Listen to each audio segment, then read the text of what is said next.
are watching a master at work. Okay, we got a lot to talk about. Post Mortem, Vikings, Eagles. What happened? Oh, man. That's a good question. They didn't show up. They didn't. Why didn't they show up? Saints, maybe? High from the Saints? I think they gave all the joys and praises. Minneapolis Miracle. They spoke too soon. I see some commentators are blaming Case Keenum because they're saying he's not the star, lift up the team playoff quarterback. And he thought I disagree. It wasn't Case Keenum's fault. No, it wasn't. He got blindsided. He got people coming on him the whole game. Yeah. It wasn't Case Keenum's fault. I believe it was bad execution and bad game planning in the second half. I agree. I believe. Here's my question. Okay, it seemed like the whole game, including the second half, we just relied on the front four to rush their quarterback Foles. And he's a guy that, according to statistics, he's number 3 on the bottom in terms of playing well under pressure. In other words, he sucks under pressure. Yeah. Why didn't we get more pressure? Did they outsmart us with these side throws? That's what I'm saying. It was a strategic thing. You know, that game planning should have been better for against the Eagles. You know, They should have been.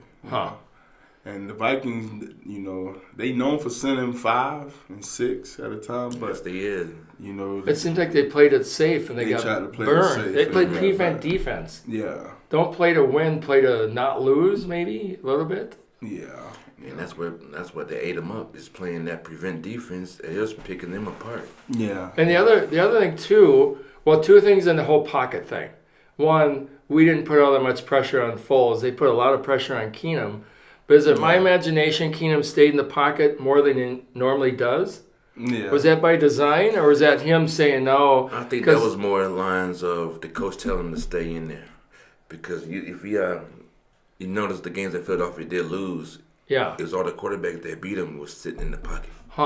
But didn't we win quite a few games with Case kind of running around? I know we lost a few of them running around, but we also won 13 games or 10 or 11 or whatever with him running around. Yeah. Because he's more, But to me, he's you more know, dangerous than sitting there But at the waiting to same get killed. time, you know, Philly did a good game plan with maintaining, keeping him in the pocket. Yeah, so you think they You did know. a containment thing so he couldn't run? Yeah. Maybe. Because they were sending edge pressure The other- and middle pressure. The other thing that I wonder, with Nick Easton, our guard, being out, so they rearranged the line. They moved Remmers over from tackle, put him as a guard, put Rashad Hill at tackle. But last week against the Saints, he struggled with an edge rush, right? And that's what he struggled with in that game. Would it not be better to just leave Remmers where he was? Are they that afraid of Hill playing guard? Didn't he play guard before as a sub for Easton? He did. So why'd they put him on that edge for instead of just leave Remmers, who's been there all year? I mean, something was going on within that system in that beginning during that game. I think. I mean, I really don't know. I mean, it's so obviously that he was trying to make adjustments, but it wasn't the right ones. Yeah.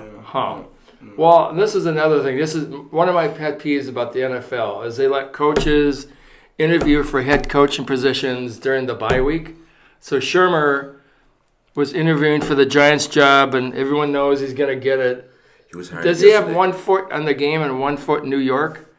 Or do you think he is totally, I'm not saying he wasn't, but it sure seems like a distraction. Yes, so I don't definitely like agree. it. I definitely agree on that. I don't think he was all there. I mean, it could have been a distraction, but I honestly, the way the game unfolded was just the Minnesota Vikings as a team was not ready for the Philadelphia Eagles on that day. Yeah. Not saying that team could never beat that team, because the Vikings could have beat them that They they could have played beat them. week 10. Yeah, it's they always Could have the let week them after. week 14, but on that day, on that Sunday, that was the Eagles' day, you know. And they said too that Terrence Newman said it felt like we had no energy. no energy. Nothing. Because We weren't- that we was weren't for because whatever reason. The Eagles dictated it.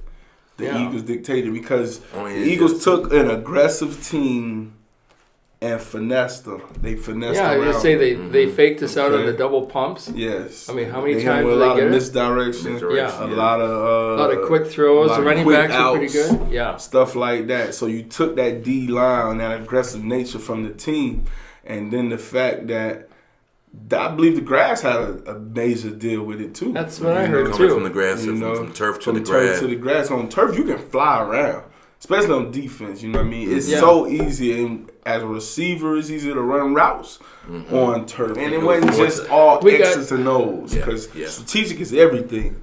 Like it was a strategy to make sure the grass is high on the field that day. Yeah, you were talking before they do every little thing they can. That little stuff, worked. and it worked. And New England did the same thing. They'll do the same thing because you have to strategize all of the all around the aspects of football, not just X's and O's, but all of it. And maybe doing that a little bit psyched us out. Maybe like what they gonna do. The game, all of that, and all tie-ins. If you play in another time zone versus it all ties in. And I believe that was just why the Vikings wasn't ready for that game that day.